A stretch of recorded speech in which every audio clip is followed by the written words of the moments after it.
I almost ended up under the wheels of a huge truck when I carelessly decided to ride a motorcycle on a highway in one of the underdeveloped countries. Sepsis. I had surgery on my anterior cruciate ligament.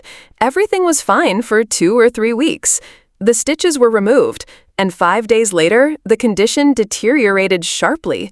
8 days after the stitches were removed, I was rushed to the emergency room. I could have lost my leg and was on the verge of kicking the bucket. I lost a huge amount of blood while giving birth to my child. The placenta did not detach completely.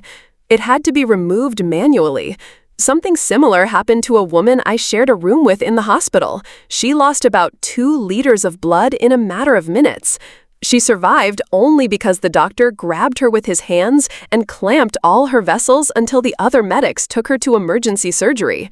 It was traumatic even for me, a simple outside observer, let alone this woman. The same thing happened to my wife. The midwife thought she could handle it herself, but nothing worked. The doctor flew into the room, pushed the midwife aside, and went inside my wife with his hands. He saved her life. It was a terrible situation. Severe sepsis with septic shock, hypovolemic shock, peritonitis, and acute renal failure, all at the same time. Heat stroke that I got after climbing into the attic of the house we were renovating in July. I woke up in the passenger seat of a work van without a shirt. The boss was taking me to the hospital. It turned out that I was still conscious for a few minutes and talking to someone, but I don't remember it at all. A patient came to me for rehabilitation, and I read her medical record. On the way to the hospital in the ambulance, she had a temperature of 45. She clearly had brain damage, so you're lucky you didn't die. Honeymoon, 48 hours after the wedding. Our little boat that we were sailing near the island capsized. The longest 30 minutes of our lives. Thank God we had life jackets on, otherwise we would both have died. When I was 9 years old, I was hit by a car at full speed, and I flew at least 10 feet and landed on cement. I was unconscious for a long time, and my family thought I was dead. But I remember that when the medics arrived and brought me to my senses, I got up and walked home on my own, so I was incredibly lucky. Something similar happened to me when I was 13 years old. I was walking and got hit by a minivan. One moment, my friend was yelling at me to stop. The next moment, I saw the sky and felt a sharp pain in my hip. After that, I woke up to the paramedics putting me on a stretcher and warning me not to move. A stranger tried to rape and strangle me in the park. He was scared away by a random person walking his dog. I had gangrenous appendicitis, and it started leaking during the removal. The doctor said that if I had arrived at the hospital 2 minutes later, I would not have survived. 9-hour surgery to remove a brain tumor the size of a tennis ball. Glad you made it. A tumor of that size is nothing short of a nightmare. My late wife had a frontal lobe meningioma the size of a baseball. It took the surgeons 8 hours and 40 minutes to open everything up, cut it out, and close it up. She lived until the end of 2001. Last year, my gallbladder burst. I was incredibly lucky to be literally a few dozen meters from the local hospital at that moment. In general, I was given a ride and helped inside. And the doctors made me sit and wait in the waiting room. I almost died. It happens much more often than you might think. My friend, despite having a heart attack, was simply sent to sit in the waiting room, and I was kept on a gurney in the hallway because there were no free rooms in the emergency room. And at the same time, I was literally on the verge of losing consciousness from blood loss. My aunt accidentally cut her thigh with a chainsaw. She had to wait almost an hour before she was helped. Madness. Car accident. Lost control on the highway at over 70 miles per hour. Hit the brakes, the car spun 180 degrees, and it flew off the road, crashing into a tree. The tree dented the car door and passed incredibly close to my head. I walked away without a scratch.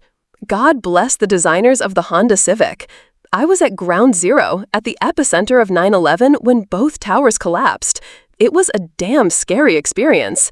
I didn't get a single scratch as I managed to run in and take cover in a building.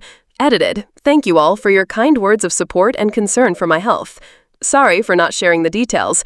I was nearby that morning. My father flew to New York on the evening of September 10th, and I was living on the border of Dutchess and Putnam counties at the time. So the next day, I took the train to visit him at my aunt's apartment near 14th Street in Peter Cooper Village. I arrived at Grand Central, there were no taxis at all, and then I heard that planes had crashed into the towers. I had to walk from 42nd Street to her house. The smoke and dust were terrible, a smell I will never forget. I asked if they wanted to come to my farm in Dutchess, but they refused to leave the city. I didn't stay with them long, realizing that the way back to Grand Central would be long. I managed to get on the last train before traffic stopped indefinitely. My aunt died the following year from lung problems. My father died a year later for the same reason. I am now 67, and I too suffer incredibly from respiratory diseases. I don't think it's related to that day. Most likely, Albora is to blame. I was almost kidnapped when I was walking home at 11 p.m. when I was 14 years old. I have never run faster in my life. And I almost died of an overdose at 14 too. Not the best year. Thanks to my ex, I know what a gun tastes like. My appendix burst and stayed inside me for almost 3 days before the doctors finally figured out what was wrong and removed it. I was in shock with a temperature over 40 and barely conscious for the last few hours before the operation. After that, I spent another 2 weeks in the hospital. This also caused me to develop a kidney and bladder infection. I survived an attack by a serial killer. I'm still here, and he's not. Carry a weapon. Almost died choking on a candy. The paramedics saved me. I remember almost nothing. The same thing, a Chupa Chups lollipop came off the stick and fell down my throat when I was about 6 years old.